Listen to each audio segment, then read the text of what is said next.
கர்த்தருக்கு மகிமை உண்டாவதாக. இந்த ஜூன் மாதத்தில் 3வது வாரத்திலும் 20ஆம் தேதிக்குள்ளாக நம்ம ஜீவனோடு மீட்டு கொண்டு வந்த தேவனுக்கு நன்றி செலுத்துவோமா? பரிசுத்தமுள்ள எங்கள் நல்ல தகப்பனே, ஸ்தோத்தரிக்கிறோம், துதிக்கிறோம் ராஜா. இந்த காலை நேரத்திலும் உம்மை நோக்கி பார்க்கக்கூடிய கிருபையை கொடுத்ததற்காக நன்றி தகப்பனே. அப்ப அந்த நாளிலும் உங்களுக்கு பிரியமில்லாத எந்த காரியத்தையும் செய்யாதபடி உமக்கு பிரியமான பிள்ளையாய் வாழ உதவி செய்யுங்க ராஜா. இந்த நாளிலும் எங்கள் தேவைகள் எல்லாவற்றையும் சந்தித்து நாங்கள் சோர்ந்து போகாதபடி உடைய வார்த்தை கொண்டு எங்களை பலப்படுத்துவீராக தகப்பனே. இந்த நாளிலும் ஒருவருடைய இருதயத்தையும் புண்படுத்தும்படியான வார்த்தைகள் எங்கள் வாயிலிருந்து புறப்படாதபடிக்கு எங்கள் உதடுகளுக்கு காவல் வையும் தகப்பனே. அப்ப எங்க வாயிலிருந்து புறப்படுகிற ஒவ்வொரு வார்த்தையும் மற்றவர்களை ஆறுதல் படுத்தக்கூடியதாகவும் பரிசுத்தமான வார்த்தையாகவும் மாத்திரம் இருக்க நீங்க எங்களுக்கு கற்றுத்தாங்க ராஜா. உண்மை போல எல்லாரையும் நேசிக்கவும் எல்லாரிடத்திலும் தாழ்மையா இருக்கும் நீர் உதவி செய்வீராக.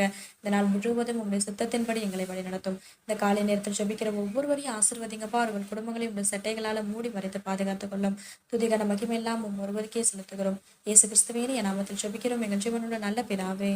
ஆமென்.